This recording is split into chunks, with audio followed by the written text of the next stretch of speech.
Time लगना है। हाँ आराम से वहाँ विदिशा में बहुत सक्रिय जगह थी।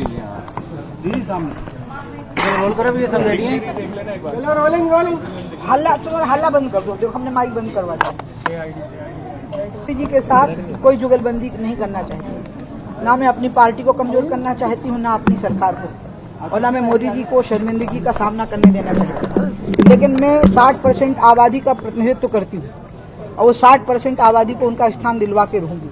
और शुरुआत यहीं से हो रही है कि जो 33% आरक्षण पारित हुआ है हमें स्वीकार है, लेकिन ये लागू हम तभी होने देंगे जब इसमें ओबीसी का आरक्षण संशोधन लागू हो जाएगा इसमें। इसलिए संशोधन के साथ इसको हम लागू होने देंगे। और संशोधन में संशोधन हो सकता है क्योंकि ये स्पेशल प्रोविजन है।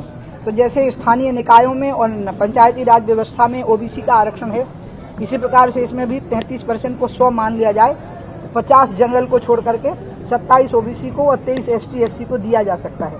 और इसमें बहस भी हो सकती है कि कितना हो, लेकिन इस पे करना पड़ेगा, वो स्थिति लानी पड़ेगी, क्योंकि देश की पिछड़ी जातियों की ताकत बहुत बड़ी है, वो 60% है और उनमें इस विषय पर एकजुटता है।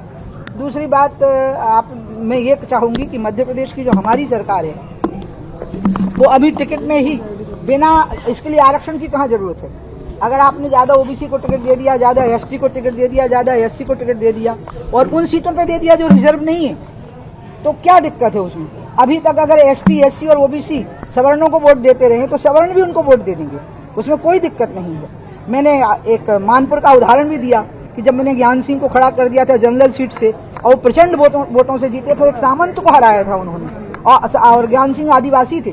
और मैंने कहा कि अगर आपको उनका विश्वास जीतना है कि आप उनको वोट देंगे तो जनरल सीट से उनको वोट दे दीजिए। तो मैं चाहूंगी कि शिवराज जी एक अदम्य साहस रखने वाले चीफ मिनिस्टर हैं और जनरल सीटों पर भी वो उनको खड़ा कर दें जो रिजर्व नहीं है, उसमें आदिवासी और अनुसूचित वर्ग के लोगों को भी खड़ा कर दें। ओबीसी का रिजर्वेशन तो अभी सिर्फ कार्यपालिका में है, लेकिन विधायिका में वो बिना घोषित किए, बिना आरक्षण का प्रस्ताव लाए बगैर कर सकते हैं कि एक तो 50% महिलाएं हो जाएं मध्य प्रदेश में और 50% में से मैंने जैसा कहा है उसके भी 2 हिस्से करके और 50% सबके लिए छोड़ के और 50 को इस प्रकार से बांट दिया जाए। अब आप बताइए, 25 तारीख को यहाँ हूँ नहीं और ना मुझे 25 तारीख को कोई मसला उठाना है। पूरे देश की पिछड़ी जातियां प्रधानमंत्री जी का साथ देने के लिए तैयार खड़ी हुई हैं, लेकिन उनकी एक परीक्षा की घड़ी अब हमारी आ गई है कि हम उनको क्या स्थान दे पाते हैं। अब हमें उनकी परीक्षा में पास होना है, वो हमारी तरफ देख रही हैं। कांग्रेस ने 96 में बिल्कुल ओबीसी का साथ नहीं दिया था, बल्कि कांग्रेस और भाजपा एक मत हो गए थे कि बिना ओबीसी के इसको पास करो। एक मैं थी जो इस बात को लेकर अड़ गई थी कि बिना ओबीसी के पास नहीं हो पाएगा, और उसमें देवगौड़ा जी, उसमें शरद जी, नीतीश जी, जॉर्ज, ममता, इन सब ने उस समय पे इस बात में अंत में खुद ही इस बात को ले लिया था कि बिना ओबीसी के हम इसको नहीं पारित होने देंगे। लेकिन कांग्रेस और भाजपा उस समय एक हो गए थे कि बिना ओबीसी के इसको पास करो। आज की स्थिति में मैं चाहती हूँ कि हमारे प्रधानमंत्री जी ही अपनी तरफ से एक बार फिर से इस पे विचार कर ले में, और ये बात नहीं था। अब जब आप हमारे साथी हो, हमारी बात को उठा रहे हो, तो प्रधानमंत्री जी तक ये बात, अब मैं क्या करूं, सवाल पूछने वाले की तरफ देखने की आदत है, तो वो हमारे प्रधानमंत्री जी तक आपकी बात पहुंचेगी। दूसरी वर्गों के लोग इस देश के 60% है, बहुत ताकतवर समाज है, वो कोई भिखारी नहीं है जो उम्मीद रखते हो।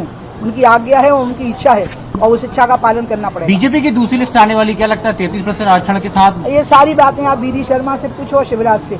मैं तो इतनी चाहूंगी कि 50% सीटें महिलाओं को दे दो और उसका 50 को 100 मान के उसका 50% हिस्सा एसटी एससी ओबीसी को दे दो। ठीक है। आपका पत्र पीएम के पास पहुंचा, आपने पत्र लिखा? जरूरत ही नहीं थी, क्योंकि मैं उनको जो पत्र लिख रही थी वो रिमाइंडर था। अच्छा। हाँ, और उनको जरूरत नहीं होती है पत्र लिखने की। आज आप लोग हो, आप हमारे सबसे बड़े संदेश वाहक हो, तो इसीलिए आपके द्वारा हमारी बात पहुंच जाती है उन तक। दीदी, तो एक सवाल माइंड भी पढ़ लेते। सवाल बहुत महत्वपूर्ण है। अगर आपकी मांगे नहीं मानी गई, बातें नहीं मानी गई, तो फिर अगला कदम क्या होगा? ऐसा होगा ही नहीं कि नहीं माना जाएगा, आप देखते जाइए क्या होगा।